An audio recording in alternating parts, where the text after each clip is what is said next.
Bonjour à tous et bienvenue sur cette nouvelle vidéo. Aujourd'hui j'avais envie de vous parler de cette plante qui est très originale, que j'aime beaucoup. Il s'agit du Senecio rholeanus. Donc le Senecio rholeanus, il s'apparente soit à un collier de perles puisqu'on a des tiges qui sont plutôt longues et qui peuvent atteindre jusqu'à 2 mètres, voire même 3 dans la nature, avec des petits folioles qui sont en forme de petites boules. Donc voilà, ça peut s'apparenter à des petites perles ou à des petits pois aussi.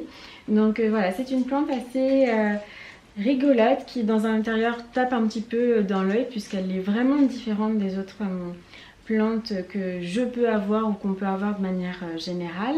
C'est pour ça qu'aujourd'hui j'avais envie de vous donner plus d'informations assez classiques que vous pouvez retrouver un petit peu partout sur l'entretien de cette plante, mais aussi voilà quelques informations sur le bouturage, et je vous partagerai bien évidemment quelques petites observations que moi j'ai pu faire voilà, dans mon intérieur sur l'entretien de cette plante et qui diffèrent un petit peu de ce que vous pouvez trouver de manière générale.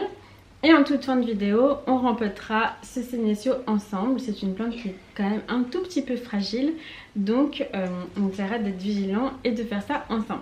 Donc voici mon spécimen que vous avez quand même l'habitude de voir puisqu'il est toujours, voilà, il est placé sur mes petites étagères derrière. Donc en général vous le voyez un petit peu en fond, il est plutôt long. Voilà, je ne me suis pas amusée à le mesurer, mais je pense que c'est un spécimen qui commence à se développer tranquillement. Et donc on va dire que c'est un spécimen ni petit ni grand, mais qu'il est moyen. Comme ça contentera tout le monde. C'est une plante qui vient d'Afrique de l'Ouest, donc qui est plutôt résistante à la chaleur, à la lumière directe, et qui va nécessiter de manière générale très peu d'eau. Sa particularité qui est vraiment notable au premier coup d'œil, c'est vraiment que les folioles sont en forme de petites perles, et on va voir une partie qui est un petit peu translucide dessus. Donc cette partie translucide est très importante et vous allez la retrouver sur chaque foliole puisque c'est cette partie qui va capter les rayons du soleil, qui va permettre à la plante de se nourrir grâce au processus de photosynthèse. Donc voilà, c'est important, je le dis souvent lorsque voilà, je parle de cette plante, mais lorsque vous lui trouvez un emplacement, c'est vraiment important de la laisser à cet emplacement puisqu'ensuite les tiges et les feuilles vont se développer en fonction du positionnement du soleil pour pouvoir le capter au mieux. Donc si vous changez voilà, toutes les 2 semaines la position de la plante, elle captera moins bien les rayons du soleil et donc elle se nourrira moins vite et elle croîtra de façon un petit peu plus lente que prévu. Donc voilà, ça va être très important de lui trouver une petite place fixe et de préférence en pleine lumière puisque c'est ce qu'elle voilà, c'est ce qu'elle aime et c'est ce dont elle a besoin pour grandir. En termes de substrat, c'est très simple puisque c'est une plante qui voilà, vient de zones qui sont un petit peu désertiques, extrêmement chaudes. On a besoin vraiment d'avoir un terreau qui va être très peu riche, avec beaucoup de sable pour qu'il soit extrêmement drainant et qu'il ne fasse pas stagner en fait l'humidité puisque ça pourrait faire pourrir un petit peu les racines et progressivement vous verriez les petites perles qui deviendraient jaunes et qui tomberaient et deviendraient peut-être aussi un petit peu marron, voilà, selon le degré de pourriture, de pourrissement. Donc voilà, ça va être hyper important d'avoir un substrat qui est hyper drainant. Donc moi vous le verrez tout à l'heure, mais j'utilise de manière générale pour mes succulentes et cactées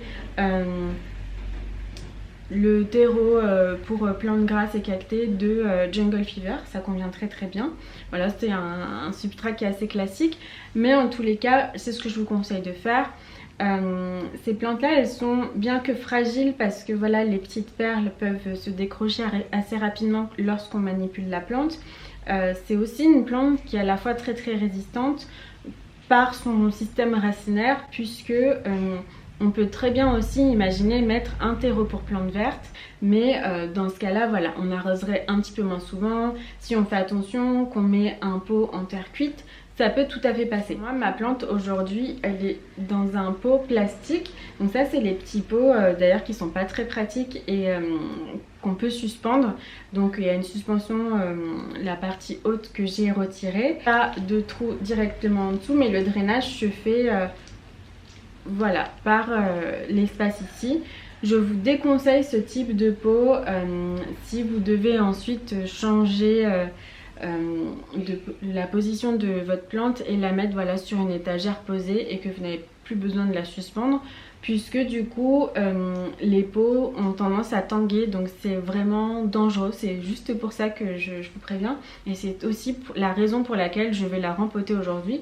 C'est parce que voilà, je suis pas hyper à l'aise, comme elle est au-dessus de mon canapé, de laisser voilà le pot tel quel, un petit peu tangué. J'ai fait un petit système pour pas que ça bouge trop, mais sincèrement ce n'est pas l'idéal. Et puis de toute façon ça va me permettre aussi de enrichir un petit peu le terreau, puisque celui-ci commence à être un petit peu épuisé, et voilà, de rajouter un petit peu du terreau neuf. Donc voilà, c'est plutôt une bonne chose. En termes de bouturage, c'est hyper simple, ça fonctionne exactement comme pour tous les cactés et succulentes de manière générale, c'est-à-dire qu'on va venir prélever une tige. Je vais vous montrer. J'ai 2 tiges de sénécio.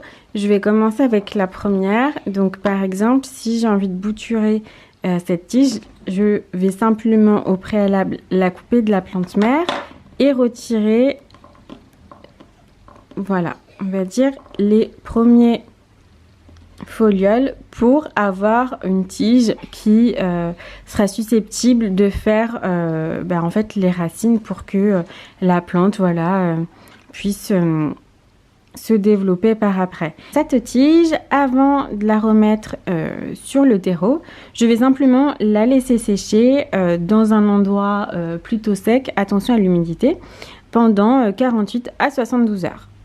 Simplement pour vous montrer un exemple, vous n'aurez qu'à reprendre votre tige qui a préalablement séché et la mettre voilà directement sur le substrat comme ceci, simplement posée, et elle refera par après des racines et des petites ramifications, etc.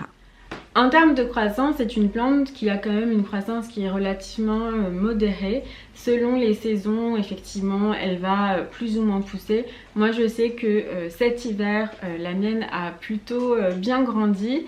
Là, elle grandit encore, mais je pense que voilà, d'ici le mois prochain, elle va un petit peu plus stagner. C'est ce qui s'est produit l'an dernier. Donc voilà, il y a des phases de croissance qui sont plus ou moins importantes dans l'année, mais c'est quand même une plante qui pousse toute l'année, même un petit peu, mais en tous les cas toute l'année, donc c'est assez gratifiant. Donc oui, c'est une plante qui est relativement gratifiante et je ne peux que vous la recommander si par exemple vous avez un cadeau à faire pour une personne qui aime particulièrement les succulentes, ou non d'ailleurs, puisque c'est vraiment une plante qu'on peut vite comprendre. D'ailleurs, en parlant de compréhension, d'observation, j'ai pu noter quelques éléments qui diffèrent complètement de ce que je viens de vous dire, qui sont plutôt des informations voilà, générales, courantes, que vous pouvez trouver un petit peu sur, sur différentes sources, etc. Mais personnellement, dans mon intérieur, mon sénécio a besoin d'avoir un terreau en permanence humide pour grandir. Donc ça, c'est très très étonnant pour une succulente, parce que de manière générale, et je vous l'ai dit, on a besoin d'un terreau qui est très très drainant, qui ne laisse pas l'humidité stagner dans le pot, etc. D'ailleurs, je conseille un pot en terre cuite, même si moi je ne passerai jamais ma plante en terre cuite parce que voilà, c'est pas mon mode de culture. Mais en tous les cas, moi j'ai besoin de cette humidité. Donc qu'est-ce que je fais? J'arrose en fait très très régulièrement et je laisse le terreau toujours humide. Je pourrais dire que j'arrose même plus mon sénécio que mes pothos, parce que voilà, j'ai noté que ça lui plaisait bien, etc.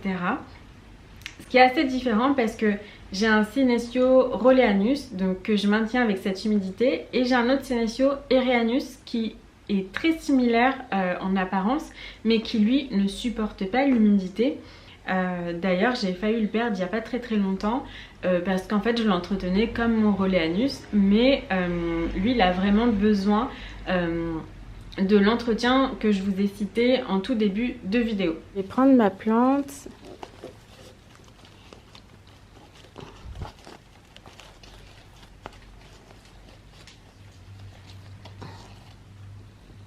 La dépoter plutôt gentiment et délicatement.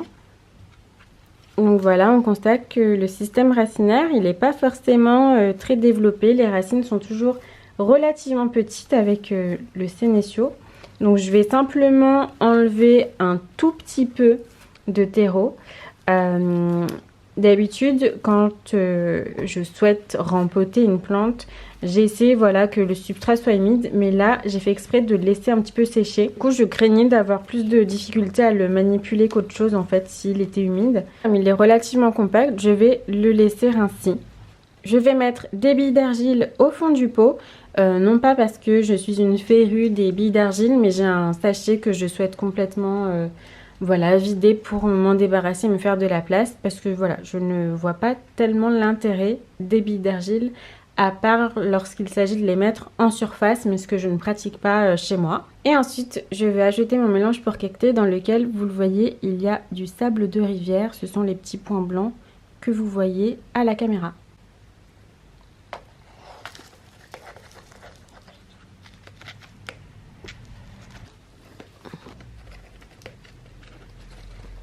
Et voilà, c'est fait pour le rempotage. Maintenant, je vais aller passer un bon coup d'eau pour que l'ancien substrat et le nouveau puissent se sceller un petit peu ensemble et que les racines voilà, puissent avoir les nutriments du nouveau substrat.